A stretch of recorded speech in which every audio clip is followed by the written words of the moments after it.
మిత్రులారా, జాజుల శ్రీనివాస్ గౌడ్ అన్న ఉద్యమ నిప్పు ఆరిపోకుండా చూడటం కోసం నిరంతరమైనటువంటి కార్యక్రమాలు చేస్తూ ఉన్నాడు. కాబట్టి ఆయన్ని అభినందిస్తూ ఈ ధర్మ పోరాటానికి మద్దతు ప్రకటించడానికి ఇక్కడికి వచ్చాను నేను. శ్రీనివాస్ గౌడ్ అన్న, అట్లాగే ఈ వేదిక మీద ఉన్నటువంటి ఉద్యమ నాయకులు, కుల సంఘాలకు సంబంధించినటువంటి నేతలు,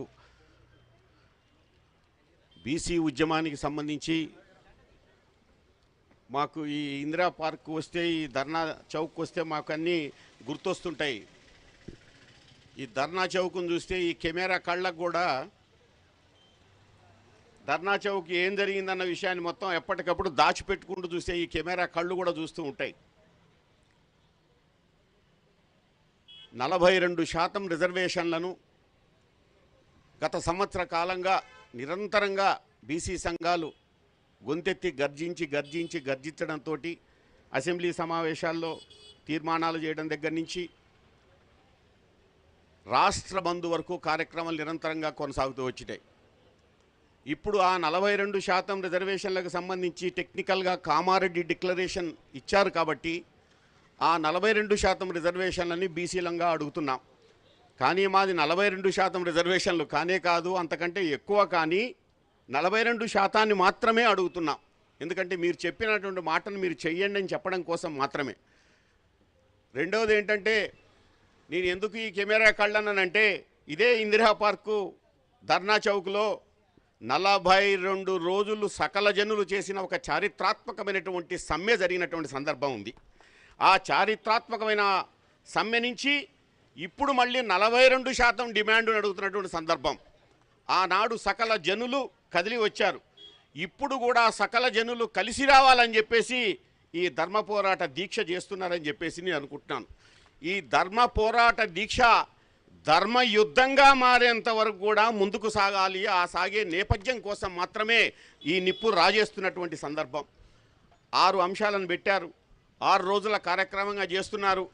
ఇక రాజకీయ పార్టీల గురించి వాళ్ళు చేశారా, వీళ్ళు చేశారా, వీళ్ళు చేసినరా, వాళ్ళు చేసిరా అని మాట్లాడడం అనేది నాకు తెలిసి అది అక్కర్లేదనుకుంటున్నా. ఎందుకంటే రాజకీయ పార్టీలుగా బీసీల యొక్క గొంతు కోయని వాళ్ళే లేరు. దాంట్లో కొంచెం మేము ఎక్కువ కోసామంటే మేము తక్కువ కోసామంటారు తప్ప మేము గొంతు కోయడంలో మేము మాత్రం వెనకడుగు వేయలేదు. మా వంతు కర్తవ్యంగా మేము మాత్రం గొంతు కోసాము. 78 సంవత్సరాలుగా బీసీల యొక్క గొంతు కోస్తున్న వాళ్ళు. ఇక పేర్లు ఎందుకు, పార్లమెంటుకు తెలుసు, అది అసెంబ్లీకి తెలుసు, అందరికీ తెలుసు.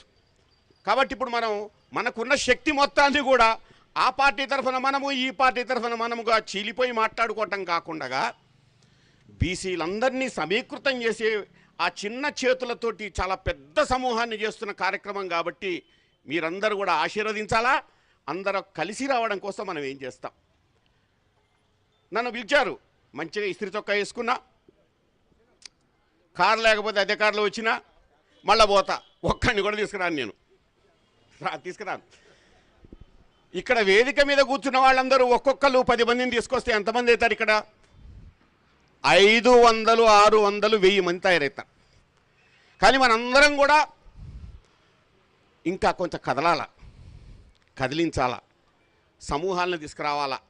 ఈ సమూహాలని తీసుకురావడం మన కటకమన్నకు తెలుసు మొత్తం విషయం.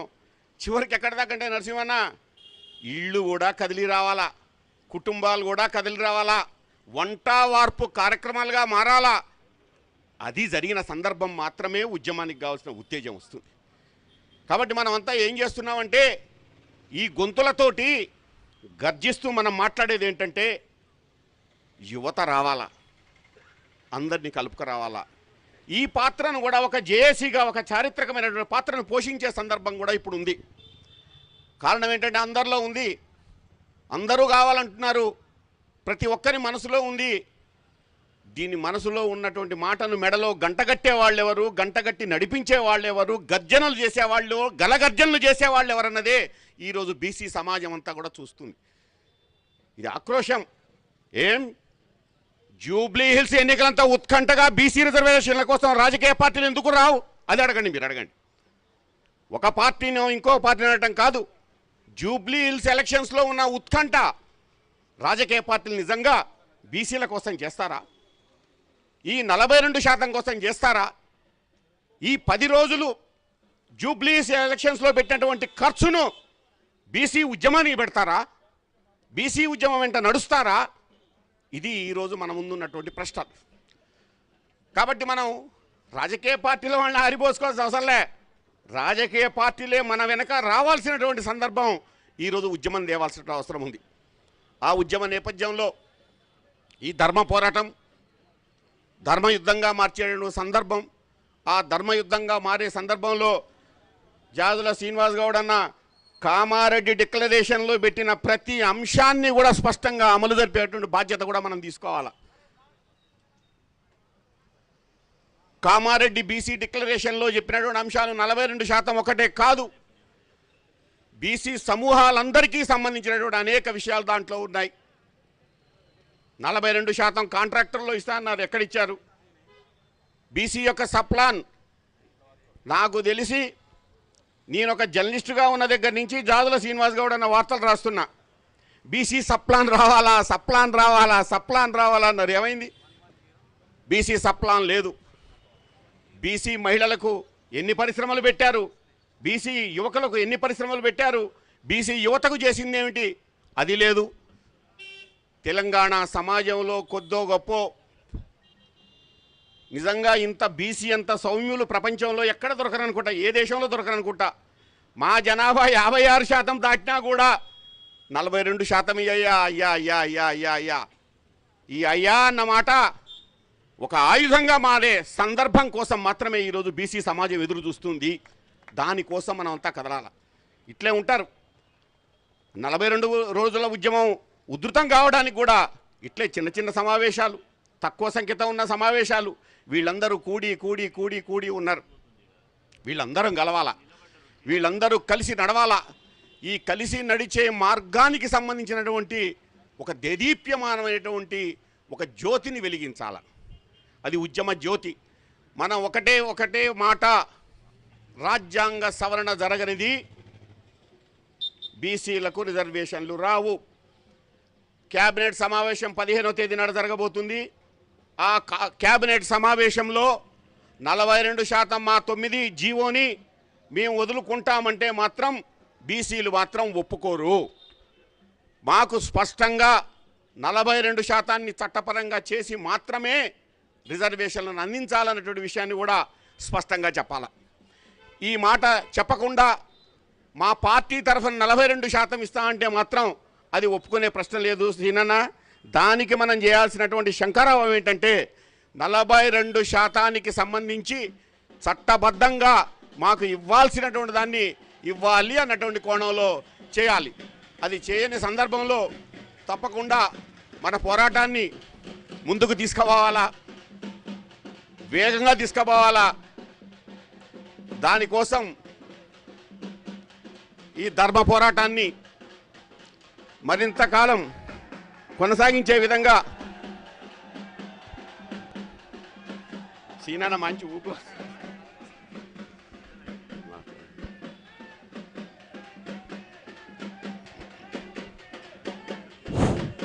ఈ ధర్మ పోరాట దీక్షకు బీసీ విద్యార్థి సంఘం రాష్ట్ర అధ్యక్షులు వేముల రామకృష్ణ నాయకత్వంలో విద్యార్థి సంఘాలు స్వాగతం. అదేవిధంగా ఈ ధర్మ పోరాట దీక్షకు అన్న మాజీ మంత్రివర్యులు వీరసనోళ్ళ సీనన్న గారిని ధర్మ పోరాట దీక్షకు స్వాగతం సుస్వాగతం తెలియజేసుకుంటా ఉన్నాం.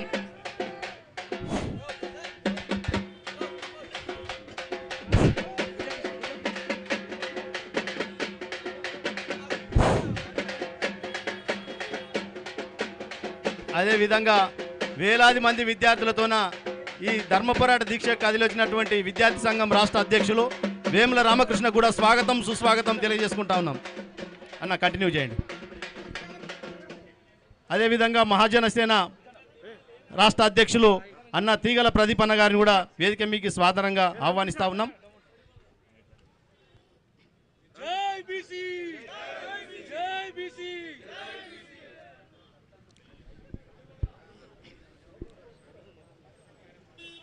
సీనన్న, నేను మాట్లాడుతున్నా కాబట్టి, నువ్వు సైన్యంతో వచ్చావు కాబట్టి నేను చెప్పిన మాట ఏం చెప్పలా.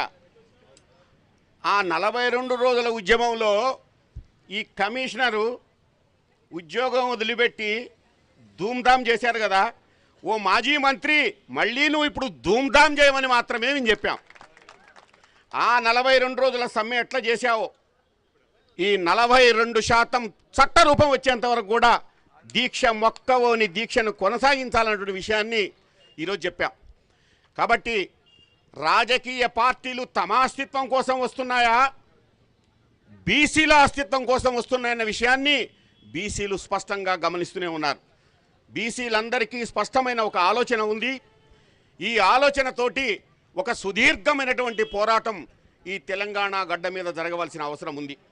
ఈ దేశంలో జరగాల్సినటువంటి మిగిలి ఉన్న ఒకే ఒక ఉద్యమం, విప్లవం, అది బీసీ విప్లవం మాత్రమే. ఈరోజు చాలా వరకు కమ్యూనిస్టు పార్టీలు మొత్తం కూడా ఆ రోజు బీసీ బంద్లో పాల్గొన్నాయి. ఈరోజు ప్రజలందరూ కూడా మనం ఒక చిన్న చిన్న అంశాల కోసం, చిన్న చిన్న డిమాండ్ల కోసం మాత్రమే రావట్లా. ఇది బీసీ నాయకులందరూ కూడా మీ చేతుల్లోనే ఉంది శక్తి. ప్రజలు అసలు ప్రత్యామ్నాయాన్ని కోరుకుంటున్నారు. ప్రజలు కోరుకునేది ప్రత్యామ్నాయాన్ని, ఆ జెండాని దించి ఈ జెండాని ఎక్కేయడం కోసం కాదు. ఆ ప్రత్యామ్నాయ శక్తిగా మారడానికి కావలసినటువంటి ఒక దార్శనికమైన ఆలోచన బీసీలకు ఉండాలి. ప్రత్యామ్నాయమైన రాజకీయ శక్తి సీనన్న బీసీలందరూ కోరుకునేది ఒక ప్రత్యామ్నాయమైన శక్తిని కోరుకుంటున్నారు. జాజుల శ్రీనివాస్ గౌడ్ అన్న ఒకటే, ఈ పని చేసి మీ జన్మల్ని ధన్యం చేసుకోండి. ఈ మాటకు వెనక్కి పోతే, ఈ మాటను తప్పించిపోతే మాత్రం చరిత్రలో మనందరం కూడా రాబోయే తరాలకు కావాల్సినటువంటి ఆయుధాన్ని అందించే వాళ్ళం కాదు. అందుకోసమే రాచకొండ గుట్టల నుంచి వచ్చిన వాడివి, ఆ రాచకొండ గుట్టల్లో ఉన్నటువంటి ఆ శక్తిని తీసుకొని వచ్చి నువ్వు మహాశక్తిగా మారే పని చేయాలా. అందుకే మాఫ్ కరో, ఈ రాజకీయ పార్టీలు వస్తుంటారు పోతుంటారు, ఈ రాజకీయ పార్టీలు చెప్పుకుంటారు పోతుంటారు, కానీ మాకు మాత్రం మోసం చేసి మీరు గెలిచారు, గెలిచిన తర్వాత మాకు ఇస్తారా లేదా అని ఇప్పుడు అడుగుతున్నాం మనం. అది కామారెడ్డి డిక్లరేషన్. ఏ ఎనలిస్టులు చెప్పరు, ఏ పత్రికా ఎనలిస్టులు చెప్పరు, బీసీలతో మాత్రమే మీరు గెలిచారు. అసలు ఏ పార్టీ గెలవాలన్నా బీసీలే, బీసీలు లేకుండా ఎవరు గెలవలేరు.